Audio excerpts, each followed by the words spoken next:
শব্দে জান বের হয়ে যাচ্ছে আমার। তারপরও কোনো রকম ছাড় পাচ্ছি না আমি, কারণ অতিশয় বিদঘুটে পরিস্থিতির শিকার হয়ে আছি বড় ভাইয়ের বসের সাথে। ভাবা যায়? না, আমি তো ভাবতে পারছি না। কি এক অবস্থা! উফ! আমি লোকটার থেকে ছাড়া পাওয়ার জন্য ছটফট করছি, দু হাতে এলোপাথারি ধাক্কা দিয়ে, কিন্তু লোকটার শক্তি সামর্থ্যের সাথে পেরে উঠছি না। লোকটার বাহুর বল মনে হয় একটু বেশি, তার জন্য লোকটার একটা হাত আমার কোমর চেপে দেয়ালে ঠেস দিয়ে দাঁড়িয়ে আমার সামনে, আর আমি তার দুই বাহুর বন্ধনে আটকে। আসলে তার সাথে আমার কি শত্রুতা আমি তা জানি না, কিন্তু আমার শ্বাসরুদ্ধকর পরিস্থিতি হতে খানিকটা নিস্তেজ হয়ে আসতেই লোকটা একটু এগিয়ে আসলো। আমাকে তার প্রশস্ত বুকে জড়িয়ে নিতেই হঠাৎ যেন তার ধ্যান ভাঙলো। আমাকে ছিটকে তার থেকে ধাক্কা দিতেই আমি উপুর হয়ে পড়ি সিঁড়ি কোঠায়। আমাকে নিচে ফেলেও তার শান্তি হয়নি, বরং রাগান্বিত দৃষ্টিতে আমাকে দেখে নিজের ঠোঁট বাম হাতে মুছে হন হন করে চলে যায় সে যেদিক থেকে এসেছিল সেদিকে। আর আমি লোকটার ধাক্কায় তাল সামলাতে না পেরে ব্যথায় কুঁচকে কুঁচকে উঠতেই সাথে সাথে ঘুম থেকে ধরফড়িয়ে উঠে বসি বিছানায়। বাপরে, কি সাংঘাতিক স্বপ্ন দেখলাম, তাও ভাইয়ের বসকে নিয়ে! ছি! স্বপ্ন যেমন তেমন ছিল, কিন্তু সেই স্বপ্নের লোকটা আমাকে কিস করলো, বিষয়টি ভাবতেই হাত পা শীতল হয়ে আসলো আমার। ছি, কি জঘন্য স্বপ্ন! বেটা যদি শুনতে পারে যে আমি রাত বিরাতে তাকে নিয়ে এমন স্বপ্ন দেখে ঘুরে বেড়াই, তাহলে সে নির্ঘাত আমার জেলে পুরে দিবে বিনা বাক্য ব্যয়ে। সাথে এটাও বলে দিবে আমাকে দানা পানি না দিয়ে মারতে। এক কথা, আমাকে জেলে রেখে না খাইয়ে শুকিয়ে মারার ধান্দা করবে এই লোক। আমি কি বুঝি না নাকি? সব বুঝি আমি। আমাকে শুকিয়ে মারতে চায় বজ্জাত লোকটা। তাই যত কিছুই হোক না কেন, ওনাকে জানতে দেওয়া যাবে না আমার এই বাজে স্বপ্নটার কথা, নয়তো আমাকে শুকিয়ে মরার থেকে কেউ বাঁচাতে পারবে না। সবে অল্প বয়স আমার, এই বয়সে আমার এখনো দুনিয়া দেখা বাকি। আমি এত তাড়াতাড়ি মরতেও চাই না। তাছাড়া এখন নিজের খারাপ লাগছে এই ভেবে কি করে পারলাম এমন একটা স্বপ্ন দেখতে, তাও এমন একটা মানুষকে নিয়ে যার মধ্যে বিন্দু মাত্র ম্যানার্স নেই, মানুষের সাথে কিভাবে কথা বলতে হয় সেটাও জানে না। আমার তো স্বপ্নের কথা ভাবতেই হাত পা ছড়িয়ে ছিটে কান্না করতে ইচ্ছে করছে। আমার ভাবনার মাঝে কয়টা বাজে দেখার জন্য ফোন হাতে নিয়ে স্ক্রিনে আলো অন করতেই চোখে পড়ে ফোনের স্ক্রিনে বড় বড় করে লেখা 2:45। তার মানে এখন গভীর রাত, আর আম্মু বলে গভীর রাতের স্বপ্ন নাকি সত্যি হয়। তার মানে এই স্বপ্নটা সত্যি হওয়ার চান্স আছে। আর যদি এই স্বপ্নটা সত্যি হয়, তাহলে আমি তো বাঁচতে বাঁচতে ইন্নানিল্লাহ পড়তে হবে যে কোনো সময়, কথা ছাড়াই। বাহির থেকে এখনও চিৎকার চেঁচামেচির শব্দ এখন পর্যন্ত আসছে। হয়তো সবাই এখনও স্টেজে বসে আড্ডায় মেতে আছে। অবশ্য আমিও ছিলাম সবার সাথে, কিন্তু ভাইয়া আমাকে জোর করেই রুমে পাঠিয়ে দেয়। তাই বাধ্য হয়ে রেগে মেগে শাড়ি পরেই বিছানায় এলোমেলোভাবে ঘুমিয়ে পড়েছিলাম তখন। তাই এখন ভাইয়ের বস আছে কি না চলে গেছেন তাও বলতে পারছি না কিছু। আমার এত এত চিন্তা ভাবনায় পেছন ফেলে আবারও বেরিয়ে পড়লাম সবার উদ্দেশ্যে। যেহেতু কাঁচা ঘুমটা ভেঙে গেলাম, তাই সবার সাথে আড্ডা দিব বলে ঠিক করলাম। আচ্ছা, যেতে যেতে পরিচয়টা আগে দিয়ে নেই। আমি রিক্তা ইসলাম মায়া, এবার অনার্স ফার্স্ট ইয়ারে পড়ি। আর যাকে নিয়ে এই ভয়ানক স্বপ্নটা দেখলাম সে হলো আমার বড় ভাইয়ের বস আব্রাহাম রিদ খান, একজন বিজনেসম্যান মানুষ। তবে ওনার রাগটা একটু নাকের ডগায়, যা বলে তাই হতে হবে। তার উপর কোনো রকম কথা চলে না কারো, বলতে গেলে ঘাটতারা মানুষ। সাথে একরোখা পদবিটাও যুক্ত করতে পারেন। সাথে লোকটা একটু সুন্দর টুন্দর আছে, আসলে একটু না অনেকটাই সুন্দর আছে। আমি প্রথম দেখায় মনে মনে এটাই ভেবেছিলাম, ছেলে মানুষ কি এতটা সুন্দর হয় বুঝি? আসলে লোকটার উপর ক্রাশ খেয়েছিলাম, তবে মানুষটার স্বভাবে খুব গম্ভীর প্রকৃতির মানুষ। অকারণে সারা দিনে 5টা কথাও বলে কিনা তা নিয়েও সন্দেহ আছে আমার। কথা বলতে চায় কম, আর আমি মাশাল্লাহ কথা ছাড়া বাঁচা অসম্ভব। কাজের কথা হোক বা অকাজের, জবান চলতে হবে, নয়তো আমার পেটের ভাত সহজে হজম হবে না। আপাতত এখন এতটুকুই থাক, বাকিটা না হয় পরে জেনে নেবেন। আচ্ছা যাই হোক, হৃদ খানকে আমি তেমন একটা চিনি না, বা এর আগে ওনার সাথে আমার কখনো কথা হয়নি এমন কিছু না। আসলে আমি হৃদ খানকে মাত্র কাল সন্ধ্যায় দেখলাম, তাও আমার বড় ভাই মানে আরিফ ভাইয়ার হলুদ সন্ধ্যার অনুষ্ঠানে। আরিফ ভাইয়ার বিয়ে আজ, তাই সে সুবাদে ভাইয়ের বসকেও ইনভাইট করা হয়েছিল আমাদের পরিবারের থেকে। হৃদ খান সম্পর্কে যতটুকু আমি শুনেছি সবটাই আমার ভাইয়ের কাছ থেকে জানা। আরিফ ভাইয়া সব সময় হৃদ খান সম্পর্কে বলে বেড়ায় বাড়িতে।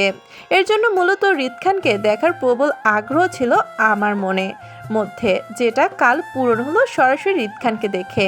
কাল আরিফ ভাইয়া হলুদ সন্ধ্যা এসেছিল হৃদ খান, আর আমার সাথে দেখা হয়েছিল হলুদের স্টেজের সামনে। তিনি অত্যন্ত গম্ভীর, মুখ একপাশে দাঁড়িয়েছিল চুপচাপ। ওনার পেছনে 4-5 জনের মতো বডিগার্ডও দাঁড়িয়েছিল। আমি তাদের দেখেই বুঝেছিলাম। তাছাড়া আরিফ ভাইয়া সবসময় বলতো হৃদ খান বডিগার্ড নিয়ে চলাফেরা করে সেফটির জন্য, কিন্তু আমি কখনো বুঝতে পারি না এই লোকের কেন সেফটির প্রয়োজন হয়। এই লোক তো এমনই, মানুষের সাথে কথা বলে না, বোবা সেজে থাকে। তাহলে বোবা মানুষের কি শত্রু থাকে নাকি? এই তো কাল সন্ধ্যার কথা, আমি সবার সাথে হলুদের ডালা সাজিয়ে সিঁড়ি বেয়ে ছাদে উঠলাম। চারপাশে এক পলক চোখ বুলে পরিবেশটা বুঝে নিলাম। গায়ে আমার হলুদের শাড়ি পরা ছিল, মুখে ছিল হালকা উপর একটু ভারী মেকআপ, সব মিলিয়ে ঠিকঠাক ছিলাম আমি। এক হাতে ছাড়া শাড়ির আঁচলটা ধরে অন্য হাত ফুলের থালা নিয়ে রেখেছিলাম। 2 হাতে ব্যস্ত ছিল শাড়ি আর ফুলের থালা সামলাতে। আমি সবার সাথে লাইন বেঁধে স্টেজের সামনে গিয়ে দাঁড়িয়ে হাসি মুখে ফুলের থালাটা স্টেজে রেখে পাশ ফিরতেই চোখে পড়ল হৃদ খানকে। উনি আমার দিকে তাকিয়েছিল পলকহীনভাবে।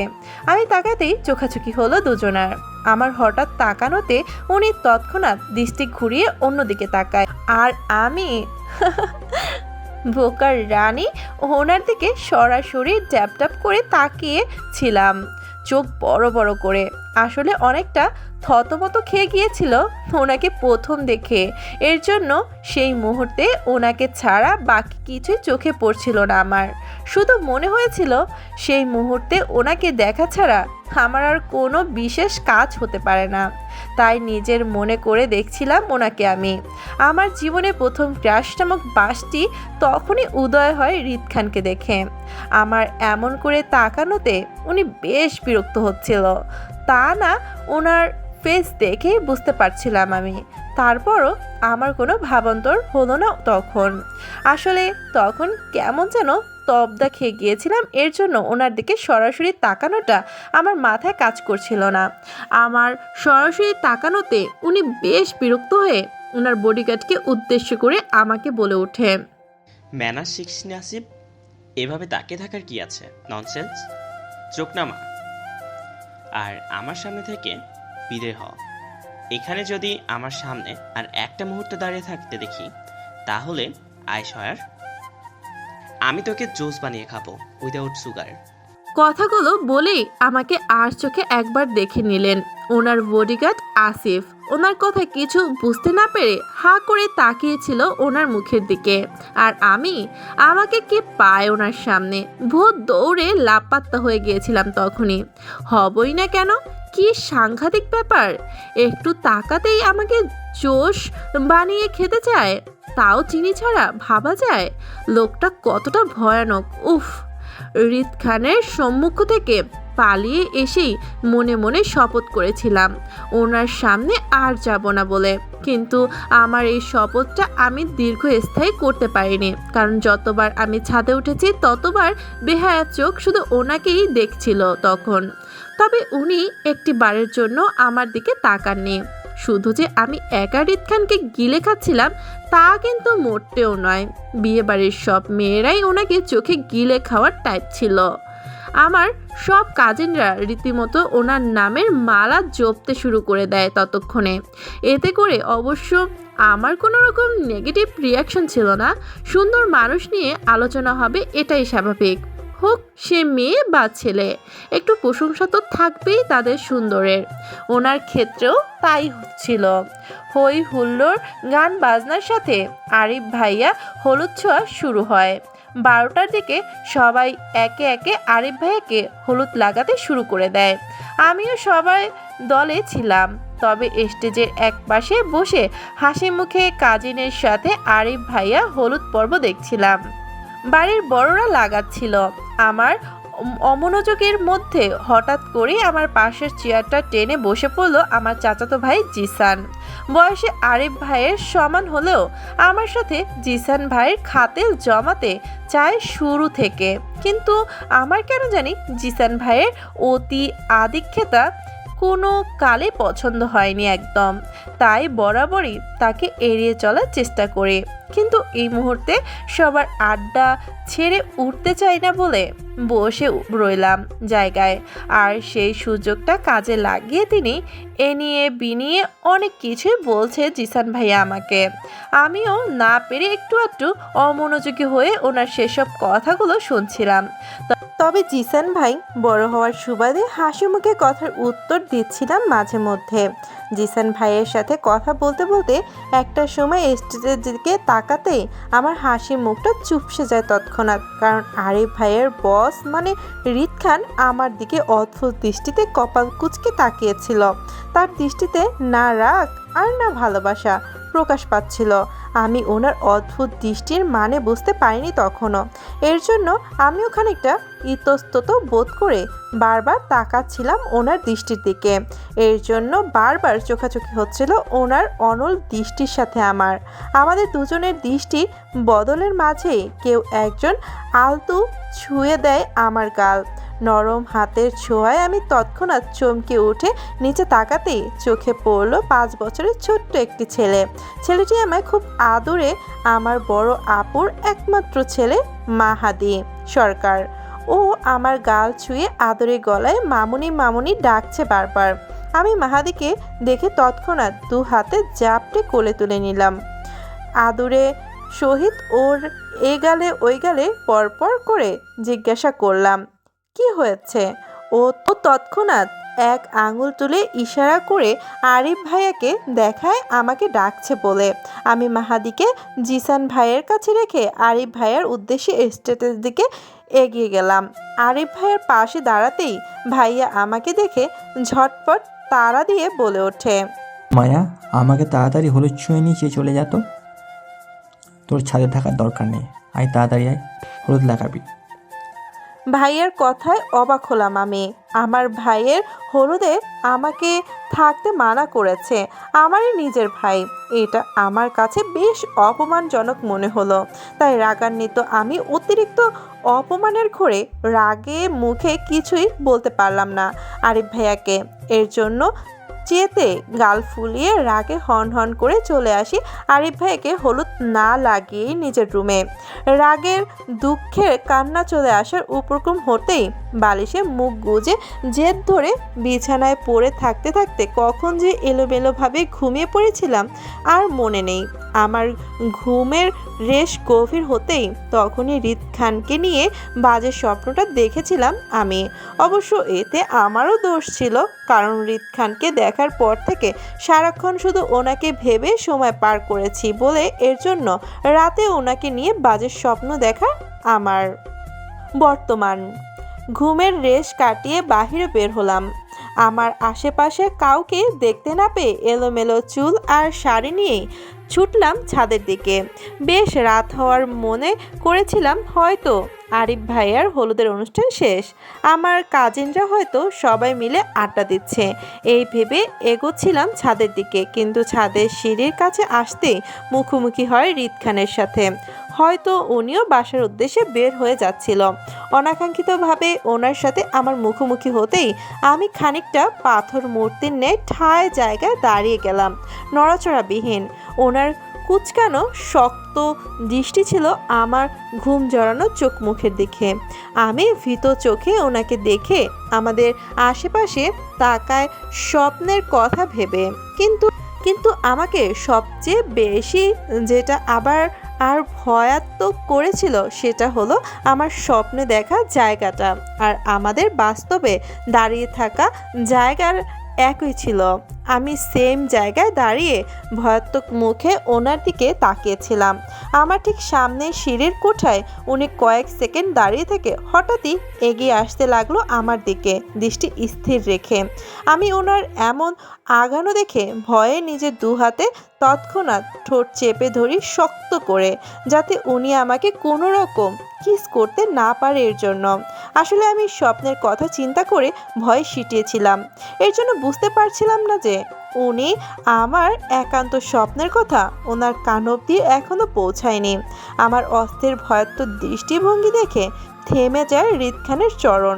খানিকটা সময় আমাকে উনি কপাল কুঁচকে দেখে আবারও এগিয়ে আসতে চাইল। তার ধীর হাঁটা দেখে ভয়ে কলিজা শুকিয়ে উঠল আমার। তাই আর এক মুহূর্তও দাঁড়ায়নি ওনার সামনে। ভয়ে তক্ষণে দু হাতে ঠোঁট চেপে উল্টো ঘুরে দৌড়ে পালিয়েছিলাম নিজের রুমে।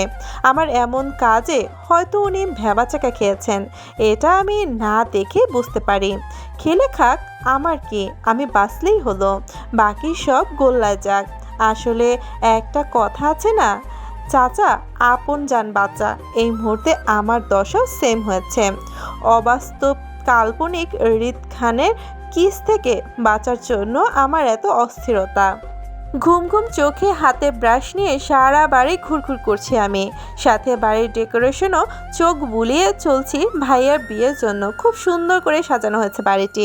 আর বাড়িটা বেশ বড় তা কিন্তু নয়। আমরা মধ্যবিত্ত পরিবারের বাসিন্দা। অল্প স্বল্পতায় আমাদের আনন্দ বিরাজ করে। দোতলা বিশিষ্ট বাড়িটি আমাদের। উপর নিচ মিলিয়ে 8 বিশিষ্ট রুম রয়েছে এই বাড়িটিতে। ভাইয়া আমি উপরে থাকলেও মা বাবা উপরে থাকতে নারাজ, তাই তারা দুজনেই নিচতলার বাসিন্দা। বাকি রুমগুলো অতিথিদের জন্য বরাদ্দ করা হয়েছে। তবে খাওয়া দাওয়ার পর্বটা আমাদের নিচেই করতে হয়। মাঝে মাঝে মনে হয় আমি নিজ বাড়িতে ভাড়াটিয়া হিসেবে রয়েছি। ওই যে যখন ভাইয়ের সাথে নিচে খাবার খেতে আসি তখন নিজ বাড়িতে ভাড়াটিয়াটায় ফিলিংস আসে। যাই হোক, আমাদের বাড়ির বাহিরের ছোট্ট একটা বাগানও আছে। এতেই আমাদের খুশি ঢের পড়ে বাড়ির আঙিনায়। আর সেই খুশি 2 হাতের মুঠোয় কুড়িয়ে ছড়িয়ে দেই সবার মাঝে। এবারও তাই হচ্ছে। ভাইয়া বিয়ে নামক আমেজের মাধ্যমে আত্মীয় স্বজনরা সবাই এসেছে ভাইয়ের বিয়েতে। সবাই আনন্দে মুখরিত হয়ে আন্দোলন শুরু করে দিয়েছে। সর্বাধিক থেকে হই হুল্লোড় চিৎকার চেঁচামেচি মেতে আছে সবাই। বড়রা কাজে আর ছোটদের আনন্দের মাধ্যমেই প্রকাশ পাচ্ছে এই আন্দোলন। আর আমি ঘুম ঘুম চোখে সবাইকে এক পলকে পর্যবেক্ষণ করে নিলাম। সবাই যার যার মতো করে ব্যস্ত হয়ে উঠেছে, তাই তাদেরকে তাদের মতো করে থাকতে দিয়ে ঢুলতে ঢুলতে এগিয়ে গেলাম ভাইয়ার রুমের দিকে। উদ্দেশ্য ভাইয়ার রুমে ফ্রেশ হব, কারণ নিজ রুমের অবস্থা করুণ। আমার সব বান্ধবীরা ভিড় জমিয়েছে সেখানে, তাই বাধ্য হয়ে যেতে হচ্ছে আমাকে। ভাইয়ার রুমে আপাতত কেউ থাকবে না, তাই চুপি চুপি গিয়ে ফ্রেশ হয়ে আসবো সেখান থেকে। ধীর পায়ে এগিয়ে গেলাম ভাইয়ার রুমের দিকে। বিনা বাক্য ও শব্দ ব্যয়ে আস্তে করে দরজা খুলে ঢুকে পড়লাম ভাইয়ার রুমে। পরে আস্তে করে দরজা লাগিয়ে পেছন ফিরে তাকাতেই চোখে পড়ল আবছা আচ্ছন্ন অন্ধকার রুমটি। সাথে বেডে কেউ কাঁথা মুড়িয়ে উপুর হয়ে শুয়ে ঘুমাচ্ছে। আমি এক পলক তাকিয়ে থেকে ভাইয়া হবে ভেবে ওয়াশরুমের দিকে পা বাড়াই, কারণ আমি জানি ভাইয়া ছাড়া ভাইয়ার রুমে একটা মাছিকেও আসতে দেয় না। তাই নিশ্চিন্ত হয়ে ওয়াশরুমে গিয়ে ফ্রেশ হয়ে নিলাম। ফ্রেশ হয়ে ভাইয়ার রুমে আয়নার সামনে এলোমেলো চুলগুলো ছেড়ে নিজ হাতে হালকা হালকা গুছিয়ে নিচ্ছি। তখনই টুং শব্দ কানে আসতেই চমকে পাশ ফিরে তাকাই আমি। ভাইয়া তখনও উপর হয়ে শুয়ে আছে, আর ভাইয়ার মোবাইলে মেসেজ আসছে সে কখন থেকে। সেদিকে তার কোনো খেয়ালই নেই। খেয়াল থাকবেই বা কী করে? নিশ্চিত সারা রাত ভাবির সাথে প্রেমময় কথা বলে বলে পার করেছে, তাই এখন অবধি পড়ে পড়ে ঘুমাচ্ছে। আল্লাহ, কি প্রেম ভাবা যায়! বারবার টুং টুং শব্দে কৌতূহল চোখে কপাল কুঁচকে এলো আমার। এত কিসের মেসেজ আসছে ভাইয়ার? 5 সেকেন্ডে দম নিতে পারছে না ব্যক্তিটি। পরে ভাবি হতে পারে ভেবে সুস্থির নিঃশ্বাস ফেললাম, কারণ নিশ্চিত ভাবি কোনো প্রয়োজনে বোধ হওয়ার জন্য ভাইয়াকে এত এত মেসেজ করছে। তাই নিজের শত শত চিন্তা পেছনে ফেলে এগিয়ে গেলাম বিছানার উপর ফোনটির দিকে। ফোনটি ভাইয়ার পাশে বালিশের নিচে হবে, কারণ শব্দটি সেখান থেকে আসছে। তাই ভাইয়ার মাথা উপর দিয়ে ঝুঁকে উপর হয়ে ফোনের জন্য হাত বাড়াই আমি। ভাইয়া উপর হয়ে শুয়ে থাকায় ভাইয়ের মাথা আমার পেটের নিচে, তবে কোনো রকম স্পর্শ লাগেনি ভাইয়ের সাথে। নিজের মতো করে ফোন খুঁজে চলেছি আমি, কিন্তু বারবার ব্যর্থ হতে হচ্ছে আমাকে। এদিকে ওদিকে ফোন খুঁজতে খুঁজতে ক্লান্ত হয়ে পড়েছি আমি। তারপর অনাকাঙ্ক্ষিত ফোনটি অনুসন্ধান চালিয়ে যাচ্ছি। ব্যর্থ হয়ে ধূপ করে বসে পড়লাম ভাইয়ের মুখের সামনে। চারপাশে অন্ধকার হওয়ায় ভাইয়ের চেহারাটা স্পষ্ট দেখতে পারছি না আমি, আর না দেখতে চাইছি। নিজের মতো করে আস্তে আস্তে ভাইয়ার মাথার নিচের বালিশটা উঁচু করে চুপি চুপি দেখতে লাগলাম। আমার এমন চুপি চুপি কাজে নড়ে চড়ে উঠে ভাইয়া। ঘুমের ব্যাঘাত ঘটায় নড়ে চড়ে আবারও আগের ন্যায় ঘুমিয়ে পড়ে। আমি ভীতু চোখে কিছুক্ষণ থেমে থেকে আবারও নিজের মতো করে খোঁজা জারি রাখি।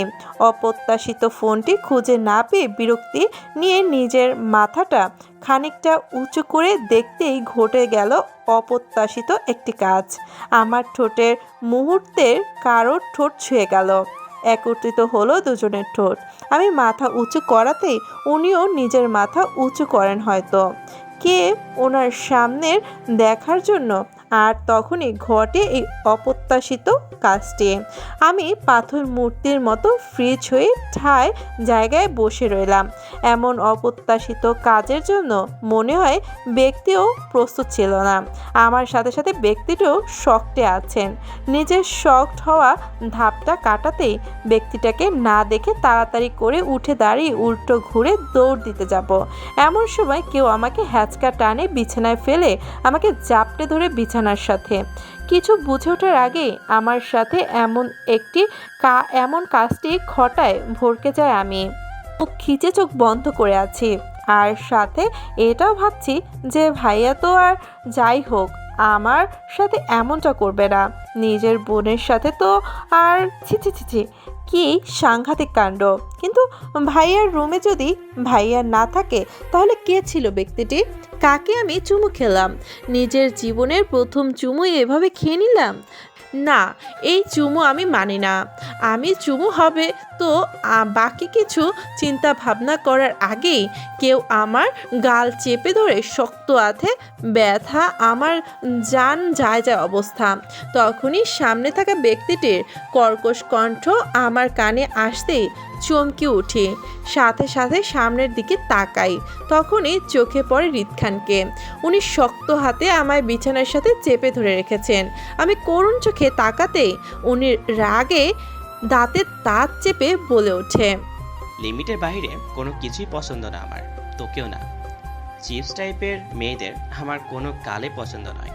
তোর মতো মেয়েদের আমি জাস্ট ঘৃণা করি, অন্য কিছু নয়। আমার থেকে দূরে থাকবে, নয়তো শরীরের আগুন ধরিয়ে দেব। ওনার এমন কথায় আমি মুহূর্তেই বাকরুদ্ধ হয়ে গেলাম। কি এমন করেছি আমি যাতে উনি আমাকে এতটা খারাপ দৃষ্টিতে দেখছেন? আর আজ যেটা হয়েছে সেটা আমি ইচ্ছে করে করিনি, সেটা এমনি এমনি হঠাৎ করে হয়ে গেছে। তাই বলে উনি আমাকে এভাবে বলবেন? ওনার কথায় আমি করুণ কণ্ঠে বলে উঠি, আপনি আমার সাথে এমন বাজে ব্যবহার কেন করছেন? কিছুক্ষণ আগে যেটা হয়েছে সেটা আমি ইচ্ছে করে করিনি। আমি তো ভাইয়ের ফোন খুঁজতে এসে এটা হয়ে গেছে। আমার এমন কথায় উনি আরও খানিকটা এগিয়ে এসে আমার দিকে ঝুঁকে আমার দিকে কিছুক্ষণ তাকিয়ে থেকে গালে থাকা হাতটা সরিয়ে নেয় আস্তে করে। পরে কিছু একটা ভেবে সাথে সাথে আমার গলা চেপে ধরে শক্ত হাতে পরে রাগে রিরি করতে করতে বলে ওঠে, তোর লিমিটের বাহিরে আমি বাজে। কতটা ভয়াবহ আমি তা তোর চিন্তার ভাবনারও বাহিরে। তাই নিজেকে বারবার আমার সামনে প্রেজেন্ট করাটা বন্ধ কর। আমাকে ধ্বংসলীলায় মেতে উঠতে বাধ্য করিস না। এতে তুইও বাঁচবি, সাথে তোর আশেপাশের আপনজনও। তোর মতো মিডল ক্লাসের থেকে বিলিং করি না আমি। তাই ভদ্র থেকে ভদ্রতার খেলাটা করে আমার মাঝে বেশি তোদের মতো এক ঢোক পানি খেয়ে সারাদিন ভেবে সময় পার হয় না আমার। সমাজ, সোসাইটি চিন্তাও নেই। তাই আমাকে আমার মতো করে থাকতে দে, আর নিজের পচা শরীরটা দিয়ে অন্য কোথাও গিয়ে ঘুরে বেড়া। কথাগুলো বলেই আমাকে ছেড়ে উঠে পড়েন বিছানা থেকে। আমার দিকে না তাকিয়ে দ্রুততার সঙ্গে ফ্রেশ হতে ওয়াশরুমে চলে যায়। আর আমি বিছানায় শুয়ে নীরবে চোখের পানি বিসর্জন করছি আর ভাবছি কি এমন করেছি যার কারণে উনি এত বাজে ব্যবহার করেছে আমার সাথে। কিসের এত রাগ ছাড়ছেন উনি আমার উপর? আমি তো আগে কখনোই দেখিনি ওনাকে, না কখনো সামনে গিয়েছি ওনার। তাহলে কেন উনি আমাকে বারবার বলছেন ওনার সামনে নিজেকে প্রেজেন্ট না করতে? দুঃখে কষ্টে ভারাক্লান্ত মন নিয়ে বিছানা থেকে উঠে বসলাম আমি। দু হাতে নিজের চোখ মুছতে মুছতে বেরিয়ে পড়লাম উদ্দেশ্য নিজের রুমে যাব আর পেছনে ফেলে যাব অসভ্য বাজে লোকটাকে। আর যাই কিছু হোক না কেন এই রুমে যা হয়েছে কাউকে বলা যাবে না, এতে করে ভাইয়ার বিয়েরও চাকরিতে ব্যাঘাত ঘটতে পারে। তাই আমার চুপ থাকাই শ্রেয়। আর সবচেয়ে বড় কথা, আমি এই খারাপ লোকের সামনে যাব না আজকে। ভালোই ভালোই ভাইয়ার বিয়েটা মিটে গেলে ওনাকেও আর দেখতে হবে না আমার। এমন সব চিন্তা ভাবনায় মনে স্থির করে যেতে লাগলাম নিজের রুমের দিকে আর পেছনে ফেলে গেলাম হৃদ নামক গুন্ডাটাকে।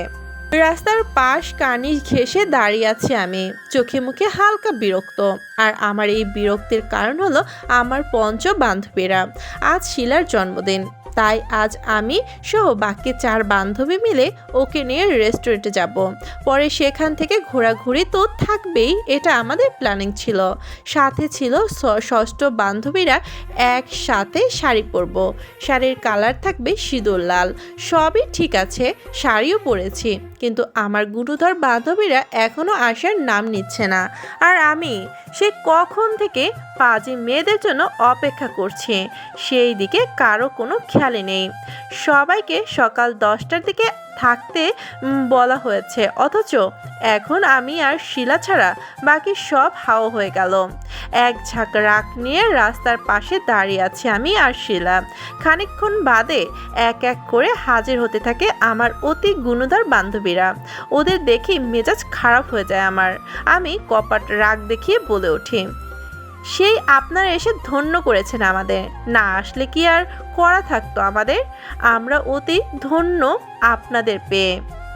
আমার এমন রেগে যাওয়াতে মুহূর্তে সবার মুখে চোখে মুখে অপরাধী ও অসহায় বোধটা ফুটে ওঠে। কি করেছে বুঝতে পেরে এক পলক শিলার দিকে তাকিয়ে আমাকে উদ্দেশ্য করে রূপা বলে ওঠে,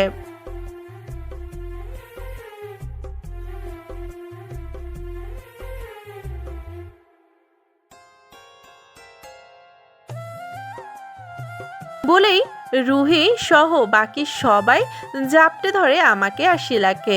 নিজের রাগটা আর ধরে রাখতে না পেরে পঞ্চ বান্ধবীদের সাথে মেতে উঠলাম আনন্দে। পরে একসাথে বেরিয়ে পড়লাম গন্তব্যহীন মঞ্জিলের। খাওয়া দাওয়া আড্ডায় মেতে উঠেছি আমরা ষষ্ঠ বান্ধবীরা। গুলশান 2 নাম্বার সেক্টরে একটা রেস্টুরেন্টে আমাদের এই আড্ডার আসর জমে উঠেছে। আমাদের সেই আড্ডায় আমরা সবাই মত্ত হয়ে আছি। আর আমাদের সেই আড্ডা ব্যাঘাত ঘটে পাশ থেকে কেউ চেয়ার টেনে বসে পড়ে। চেয়ারের শব্দ কানে আসতেই সবাই চমকে পাশ ফিরে তাকায়।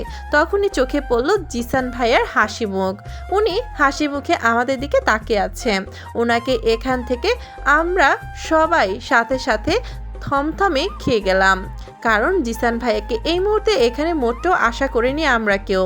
আমাদেরকে এভাবে থমথমে খেয়ে বসে থাকতে দেখে নড়ে চড়ে বসে জিসান ভাইয়াকে নড়ে চড়ে বসতে দেখে শিলা ইতস্তত বোধ করে আমাদেরকে জানায় ও নাকি জিসান ভাইয়াকে আসতে বলেছিল। শিলার এই অতি আদিক্ষেতা পছন্দ হলো না আমার, তাই নিজের বিরক্তি ভাবটা মুখে প্রকাশ না করে জিসান ভাইয়াকে হাই জানালাম আমি। হাসি ঠাট্টা গল্পের সময় পার করছি আমরা। তখনই বিকট শব্দ কানে আসতেই আমার চমকিয়ে পেছন ফিরে তাকাই, আর সাথে সাথে সবার চোখে মুখে ভয় আর আতঙ্কিত ছাপ ফুটে ওঠে। কারণ কয়েকজন কালো পোশাকধারী লোক একটা লোককে নিজের ইচ্ছে মতো করে রক্তাক্ত করছে রেস্টুরেন্টের ভেতরে, সাথে রেস্টুরেন্টের ভেতরে সব কিছু ভাঙচুরও করছে। তাদের কিছু বলা বা করার সাহস কারও হচ্ছে না, সবাই ভয়ে সিটিয়ে আছে, সাথে তরতর করে কাঁপছে সবার হাত পা তাদের সামনের ব্যক্তিটিকে দেখে, যার যার জায়গাটায় দাঁড়িয়ে। আর তাদের সামনে একটা চেয়ারে আরাম করে পায়ের উপর পা তুলে বসে আছে তাদের বস। আমরা তাদের পেছনে হওয়ায় বসের ফেস দেখতে পাচ্ছি না। ব্যক্তিটিকে আরও কিছু কালো পোশাকধারী বডিগার্ড চারপাশে ঘিরে দাঁড়িয়ে আছে। ব্যক্তিটি গভীরভাবে এক হাতে একটা ছোট্ট বল ঘুরে ঘুরে দেখছে। ওনার এমন কাজে মনে হচ্ছে এখানে কোনো কিছুই হচ্ছে না, সবটাই স্বাভাবিক। বডিগার্ডদের এই হৃদয়বিহীন মারে আর রক্তাক্ত ব্যক্তিটির আত্মচিৎকারে মুহূর্তেই কলেজে কেঁপে কেঁপে উঠছে আমার। রক্তে আমার প্রচণ্ড রকমের ফোবিয়া আছে, তাই ভয়ে চোখ ঝাপসা হয়ে আসছে আমার কপালে বিন্দু বিন্দু ঘাম ভাসা বেঁধেছে। হাতের উল্টো পিঠে নিজের কপালের ঘামটা মুছে দ্রুত এগিয়ে গেলাম সেদিকে। সামনে গিয়ে দাঁড়াতেই চোখে পড়ে আবারও সেই রক্তাক্ত ব্যক্তিটিকে। বডিগার্ডগুলো নির্দয়ভাবে মারছে ব্যক্তিটিকে। সবটা সবাই দেখেও কারো মুখে কোনো কথা নেই, আর না আছে কোনো প্রতিবাদ। পরিবেশটা নীরব থমথমে, চারোদিকে নিস্তব্ধ হয়ে গেছে, শুধু রক্তাক্ত ব্যক্তির আর্তনাদ ভেসে আসছে সবার কানে। তখনই চেয়ারে বসে থাকা লোকটি উঠে দাঁড়িয়ে রক্তাক্ত ব্যক্তিটির দিকে শান্ত দৃষ্টিতে তাকিয়ে থেকে পাশে এক হাতে বাড়িয়ে দেয়। তখনই পাশ থেকে একজন বডিগার্ড দ্রুততার সঙ্গে একটা বন্দুক হাতে ধরিয়ে দেয়। বন্দুকটি হাতে পাওয়ার সাথে সাথে তাক করে ফ্লোরে পড়ে থাকা ব্যক্তিটির দিকে শুট করার জন্য। এমন পরিবেশে দেখে ভয়ে হিতাহিত জ্ঞান হারিয়ে কাঁপা কাঁপা স্বরে আমি বলে উঠি, প্লিজ মারবেন না ওনাকে, উনি মরে যাবে তো, ছেড়ে দিন ওনাকে প্লিজ। আমার এমন কথায় হঠাৎ কথা বলায় সবাই চমকে আমার দিকে তাকায় চোখ বড় বড় করে। এই মুহূর্তে আমার এরকম কথাগুলো বলে তাদের কাজের ব্যাঘাত ঘটানোর মোটেও ঠিক হয়নি, তা সবার ফেস দেখেই বোঝা যাচ্ছে। হয়তো আজ আমারও রক্তাক্ত ব্যক্তিটির সাথে শেষ দিন হবে। আমার এমন কথায় সামনে থাকা ব্যক্তিটি ঘাড় ঘুরিয়ে আমার দিকে তাকাতেই আমি মুহূর্তে শক খেয়ে পাথর মূর্তির মতো দাঁড়িয়ে রইলাম। কারণ আমার সামনে হৃদ খান দাঁড়িয়ে আছে, হাতে বন্দুকটা রক্তাক্ত ব্যক্তির দিকে তাক করে। উনি আমাকে এখানে এই মুহূর্তে দেখবে হয়তো আশা করেনি, তাই আমাকে দেখার সাথে সাথে কপাল কুঁচকে এলো ওনার। পরে আমার দিকে তাকিয়ে থেকে ওপর থেকে নিচ পর্যন্ত চোখ বুলিয়ে আমাকে দেখে নিল উনি, আর আমি ফ্রিজড হয়ে দাঁড়িয়ে আছি ওনার সামনে। হৃদ খানকে আমি ভাইয়ার বিয়ের পরে আর দেখিনি একটা মুহূর্তের জন্য। ভাইয়ার বিয়ে হয়েছে আজ 1 মাসের বেশি হবে, সবটাই স্বাভাবিক আছে, কিন্তু আবারও হৃদ খানের সামনে দাঁড়িয়ে পড়বো কখনো ভাবিনি আমি।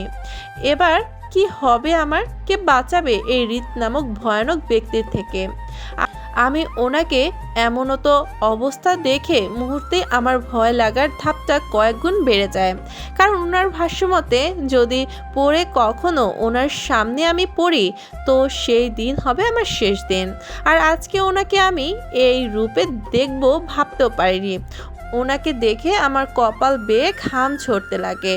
পরে টলমলের চোখে এক পলক ফ্লোরে পড়ে থাকা ব্যক্তিটাকে দেখে আবারও ওনার দিকে তাকায়। উনি তখনও শান্ত দৃষ্টিতে আমার দিকে তাকিয়েছিল। ওনাকে এমন করে আমার দিকে তাকাতে দেখে আমি বারবার কেঁপে কেঁপে উঠছি। আমাকে কাঁপতে দেখে জিসান ভাইয়া পাশ থেকে আমার দু বাহু চেপে ধরে শক্ত করে। পরে আমাকে নর্মাল করার জন্য জিসান ভাইয়া এখান থেকে নিয়ে যাওয়ার জন্য আমাকে হালকা নড়াতেই মুহূর্তে উনি চোখ মুখ শক্ত করে রেগে আমার দিকে তাকিয়ে থেকে পরপর 6টা গুলি বসায় রক্তাক্ত ব্যক্তিটির কপাল বরাবর। রক্তের ছিটা ভেসে যায় পুরো ফ্লোর, সাথে গড়াগড়ি খাচ্ছে রক্তাক্ত ব্যক্তিটির নিস্তান্ত দেহটি।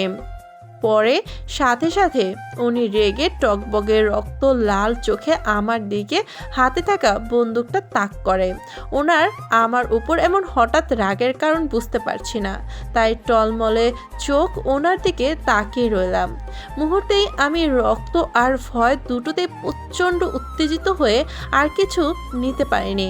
ঝাপসা হয়ে এলো আমার চোখে, টলমলে চোখে ওনার দিকে তাকিয়ে থেকে ঢলে পড়ি ফ্লোরে। অসহ মাথা ব্যথার সাথে পিটপিট করে চোখ খুললাম আমি। নিজের অবস্থান বোঝার জন্য চোখ মুখ হালকা কুচকে ফোলা ফোলা চোখ নিয়ে চারপাশে নীরবে তাকাই।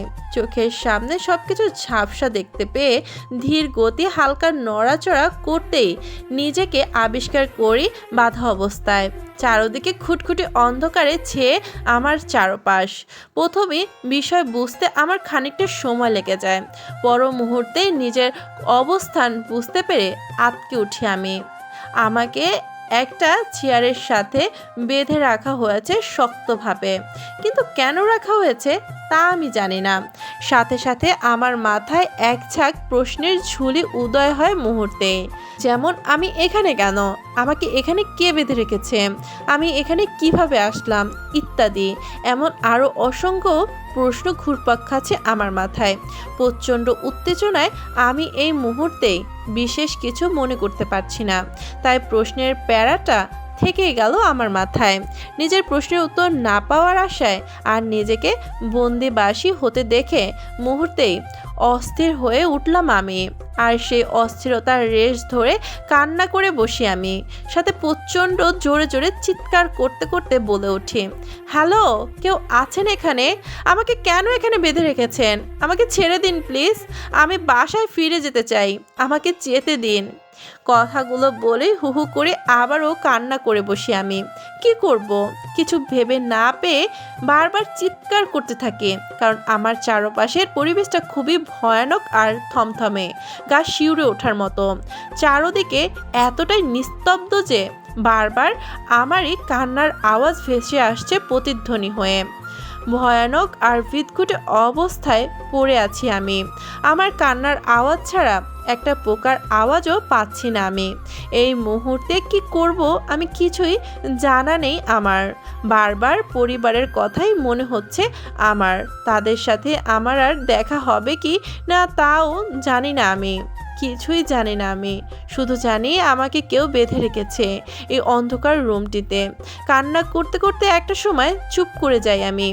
এতক্ষণ উত্তেজিত হয়ে কান্নার ফলে আমার কিছুই মনে পড়ছিল না, কিন্তু এখন চুপ থাকার ফলে সবটাই স্বাভাবিক লাগছে আমার কাছে। সাথে মনে হতে লাগলো একের পর এক করে সবটা ঠিকঠাকভাবে সবটা মনে করতে আটকে উঠলাম আমি। ভয়েরা যেন মুহূর্তের আবারও আমাকে গ্রাস করলো শক্তভাবে। চোখের সামনে ভেসে আসতে লাগলো সেই ভয়ানক স্মৃতিচরণ। আমি মুহূর্তেই কেঁপে কেঁপে উঠি সেই সব মনে করে। কারণ আজ দুপুরে আমরা সবাই একসাথে ছিলাম রিদ খানের সামনে। উনি আমার মাথায় নিজের বন্দুকটা তাক করেছিল। তারপর আমার আর কিছু মনে নেই, জ্ঞান হারাই আমি সেখানেই। আমার সাথে আমার আরও 5 বান্ধবী ছিল, জিসান ভাইয়া ছিল। বাকিরা সবাই কোথায় তাহলে? ওরা কি আমার সাথে আছে, নাকি ওরা কেউ নেই, আমাকে শুধু একা বেঁধে রাখা হয়েছে? এমন সব প্রশ্নের সাথে সাথে আবারও আমার শরীরটা নেতিয়ে পড়ছে মুহূর্তে, কারণ আমি প্রচণ্ড উত্তেজনার বিষয়টি কোনো কালেই নিতে পারি না। সাথে আবার এতক্ষণ কান্নার ফলে মাথাটাও ঝিম ধরে আছে, তাই গুঁড়াতে হেলিয়ে পড়ি চেয়ারে বাঁধা অবস্থায়। প্রচণ্ড ঠান্ডা কিছু আমার উপরে পড়ছে অনুভব করায় ধরফরে উঠি আমি, কিন্তু ওঠার হলো কই আমার। মুহূর্তেই ভুলে যাওয়া বিষয়টি মনে পড়ে গেল আমার, কারণ ওঠার সাথে সাথেই থামতে হয় আমাকে, হাতের টান অনুভব করায় আমাকে চেয়ারের সাথে বাঁধা হয়েছে। বিষয় খেয়াল করতেই সামনে তাকাই আমি, সাথে সাথে চোখে পড়ল লাল বালতি হাতে হৃদ খানকে। ওনাকে লাল বালতি হাতে নিয়ে দাঁড়িয়ে থাকতে দেখে কপাল কুঁচকে এলো আমার, আর সাথে সাথে চিন্তা ভর করলো মাথায়। আচ্ছা, উনি কি নিজের বিজনেস ছেড়ে বালতির ব্যবসা করায় নেমে গেল নাকি? আর তার সেই লাল বালতির জন্যই আমাকে ধরে বেঁধে রাখা হয়েছে এখানে, নিজের লাল বালতি আমার কাছে বিক্রি করার জন্য। আচ্ছা, লাল বালতি ছাড়া কি অন্য কোনো বালতি পাওয়া যাবে না ওনার কাছে? আজব মানুষ উনি, একটা লাল বালতি বিক্রি করার জন্য আমাকে এখানে এইভাবে ধরে বেঁধে রাখার মানে হয়? আমাকে বললেই হতো, আমি না হয় আম্মুকে বলে একটা লাল বালতি কিনে নিতাম ওনার থেকে। আমার এসব চিন্তা ভাবনার মাঝে আবারও ঠান্ডা কিছু পড়ে আমার মাথায়। আমি ভয়ে ধরফরে উঠি, সাথে সাথে পরে নিজের দিকে তাকিয়ে দেখি আমার গায়ে ছোট ছোট বরফের গুঁড়ো ডালা হয়েছে, পরপর 2 বালতি। আমি বরফের প্রচণ্ড ঠান্ডায় জমে যাচ্ছি, তাই নিজেকে আর ধরে রাখতে না পেরে কাঁদো কাঁদো স্বরে বলে উঠি, নিব না আপনার লাল বালতি, জানতো। আমার এমন কথায় উনি চোখ মুখ হালকা কুঁচকে আমার দিকে তাকায়, পরে একবার আমার দিকে তাকিয়ে আবারও নিজের হাতে ধরা বালতিটির দিকে তাকায়। ওনাকে বালতির দিকে তাকাতে দেখে আমিও সাথে সাথে ওনার হাতে থাকা বালতির দিকে তাকাই, সাথে সাথে চোখে পড়লো কালো একটা বালতি। কালো বালতি দেখে আমার কাছে তখন বিষয়টি চকমকে মতো ছিল যে উনি কালো বালতিও বিক্রি করে, তার মানে আমি আরও ভিন্ন কালারের বালতি পাবো ওনার কাছে। তাই আমি আমার চোখ দুটো বড় বড় করে আবারও প্রশ্ন করে বসি, আপনার কাছে কালো বালতিও আছে? আমার এমন কথায় উনি কিছু বুঝতে না পেরে হাতে থাকা বালতিটার দিকে তাকিয়ে থেকে জোরে ছুঁড়ে মারে ফ্লোরে। সাথে সাথে আমি কেঁপে উঠে ওনার এমন আচরণে। ওনার দিকে করুণভাবে তাকাতেই উনি আমার সামনে বসে পড়েন, চেয়ারে পায়ের উপর পা তুলে। আমি ওনাকে এ রূপ বসতে দেখে ও ভাবনান্তর হলো না আমার।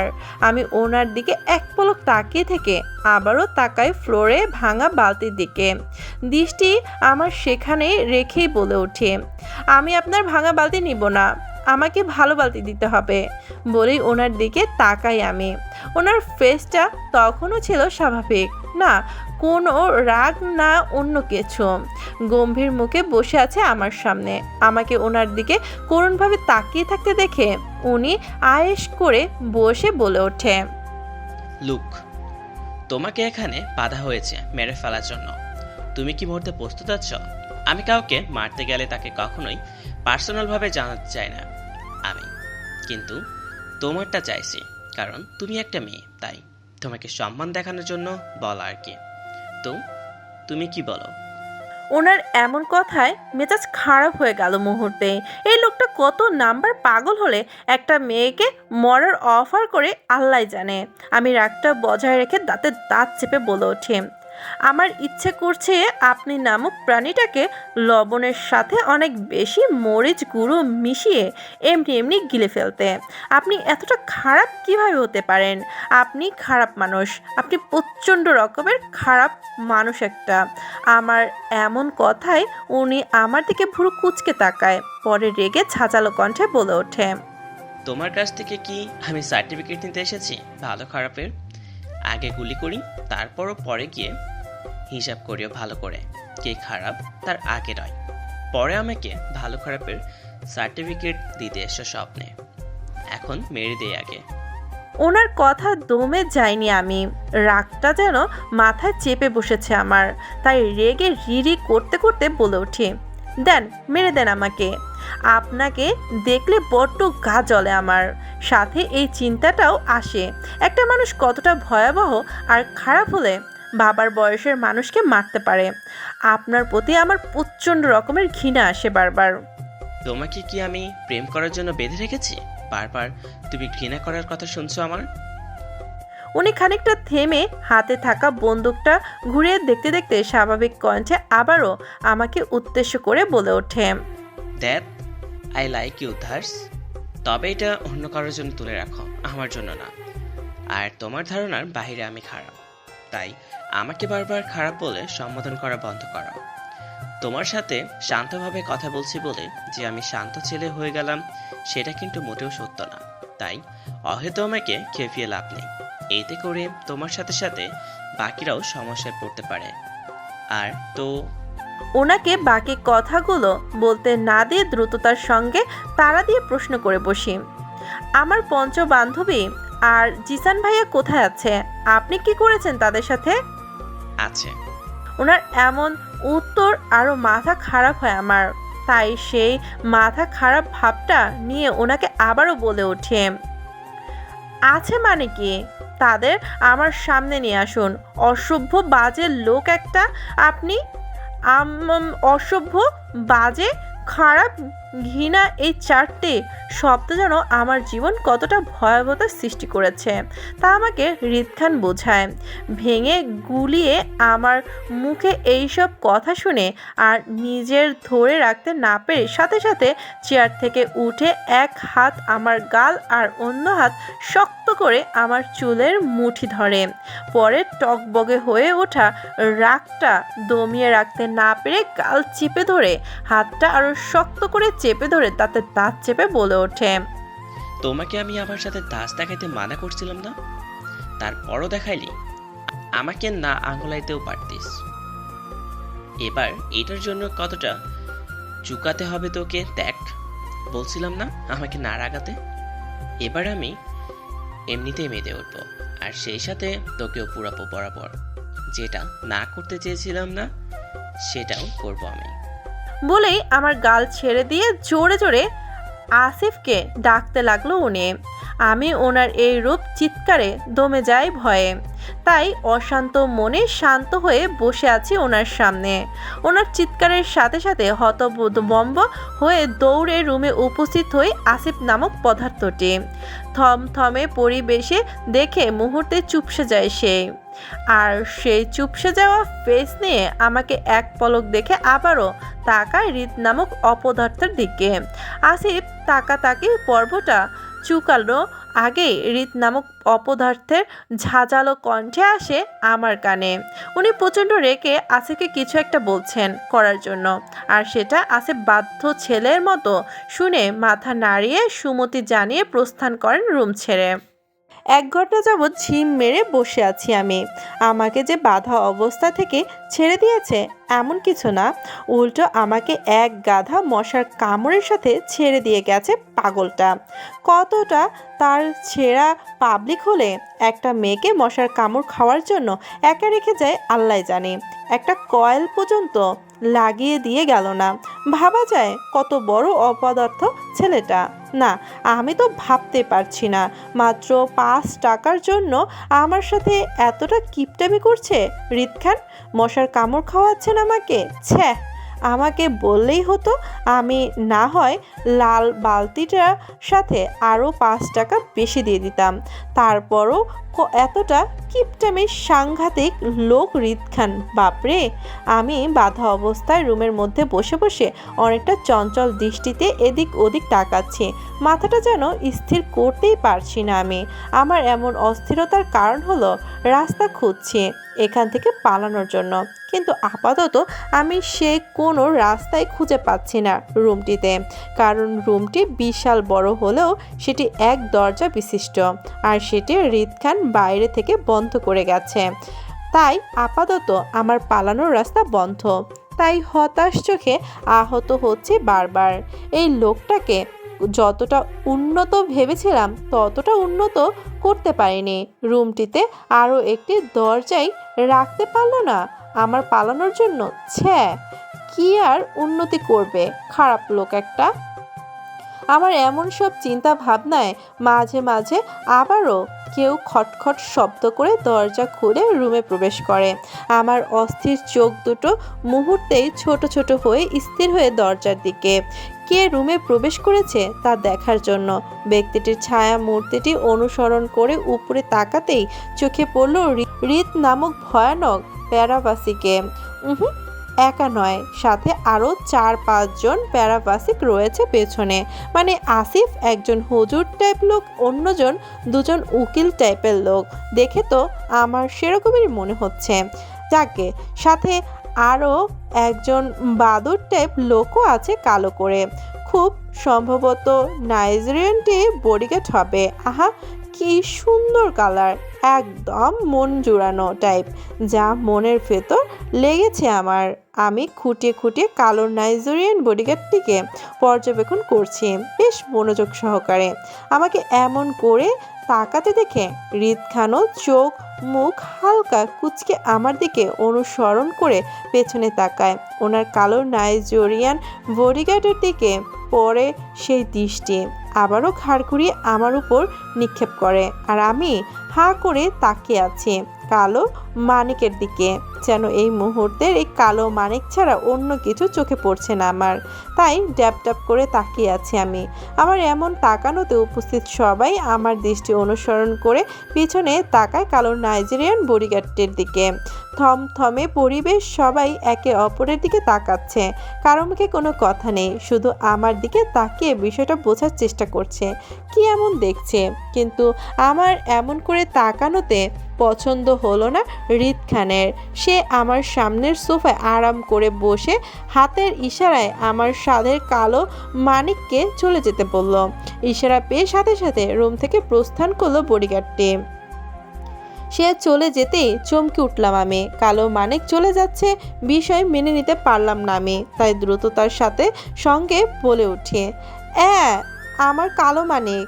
আমার এমন কথায় থমথমে খেয়ে যায় সবাই, তা তাদের ফেস দেখে বুঝতে পারছি আমি।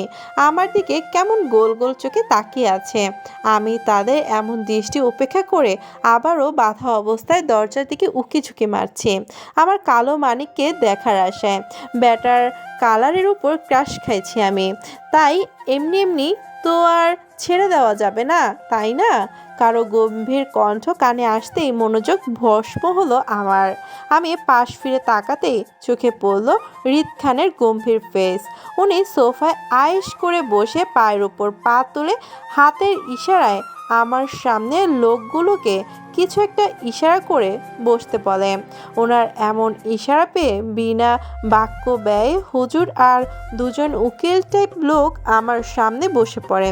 আমি তাদেরকে আমার সামনে বসতে দেখে কৌতূহলের চোখে বারবার উকিঝুঁকি মেরে দেখার চেষ্টা করছি যে ব্যাটাগুলো আসলে কি করছে।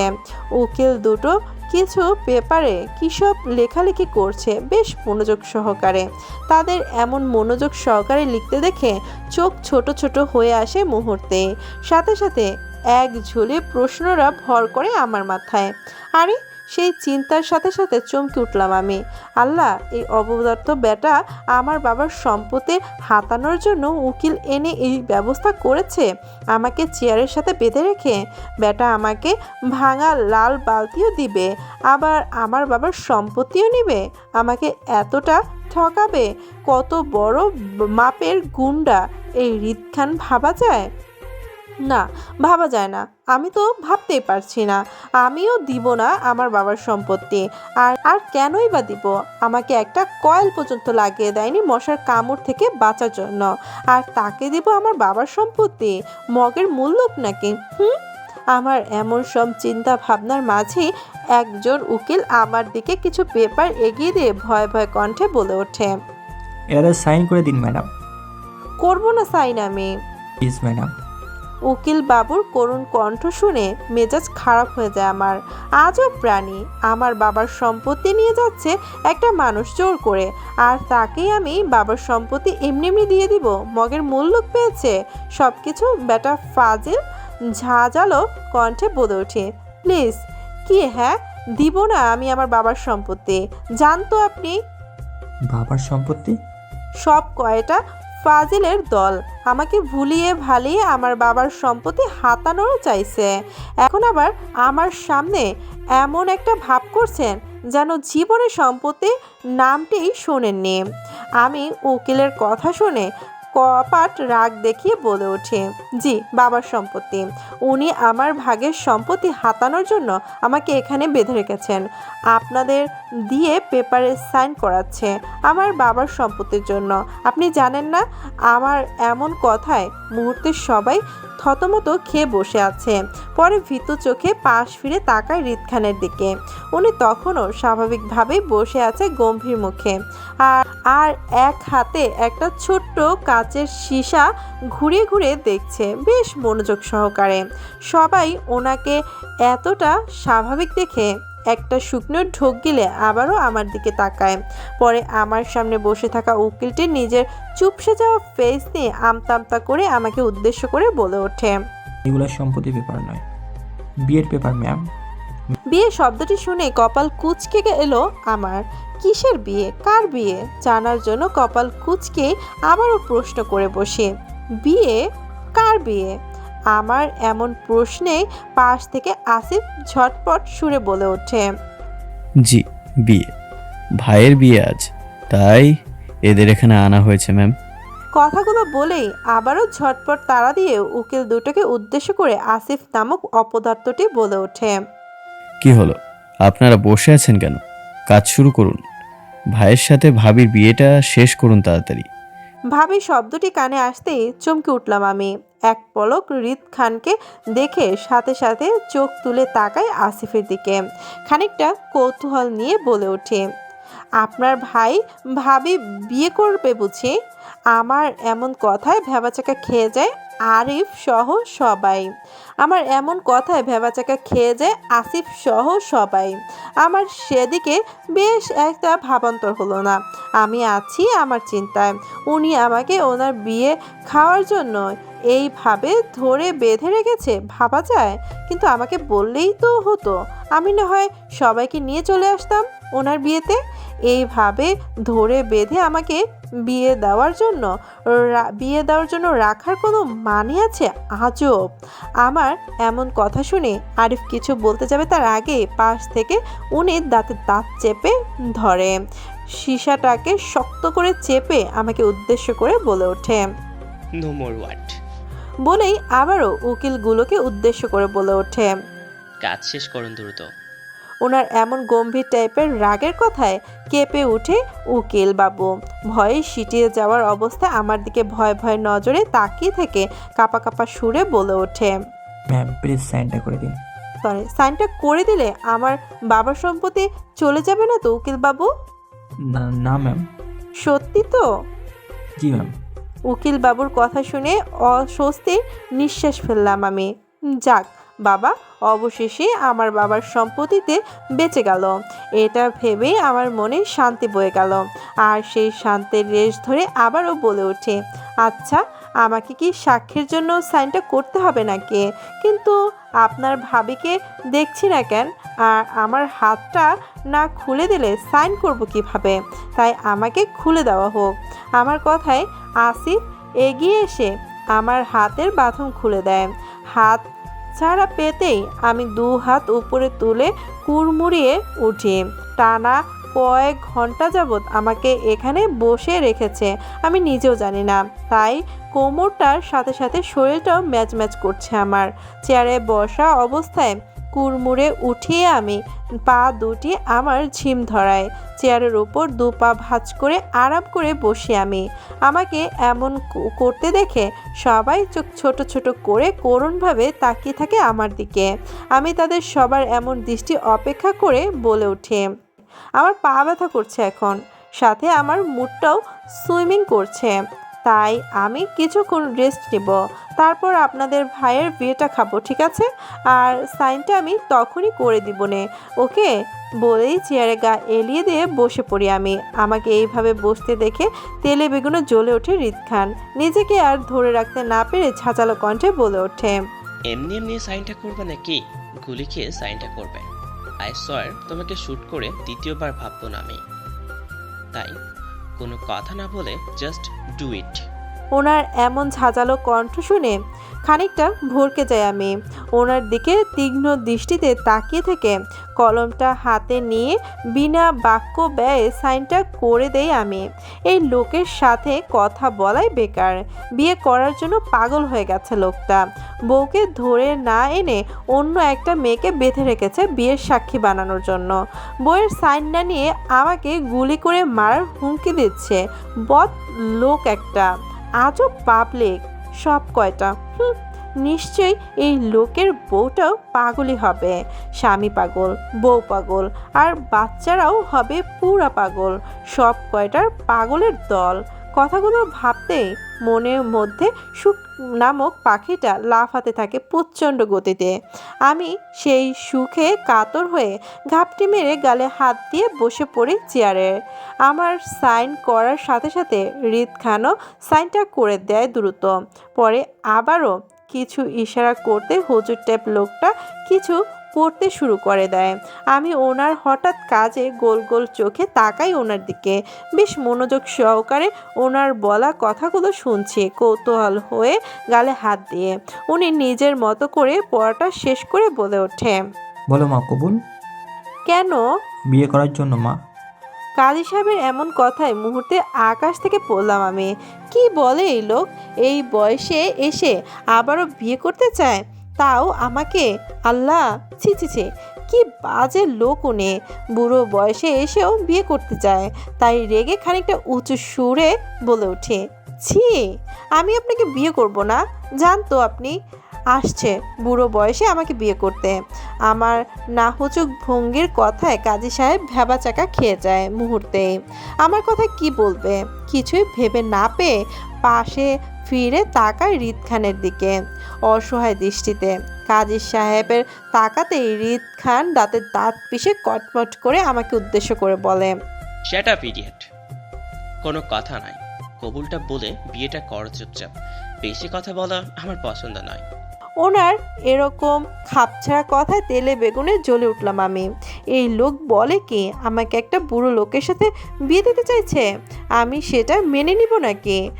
তাই আমিও তেজ দেখিয়ে রেগে ওনাকে উদ্দেশ্য করে বলে ওঠে, বললেই হলো নাকি? আমি কিছুতেই বাবার বয়সী লোকটাকে বিয়ে করব না।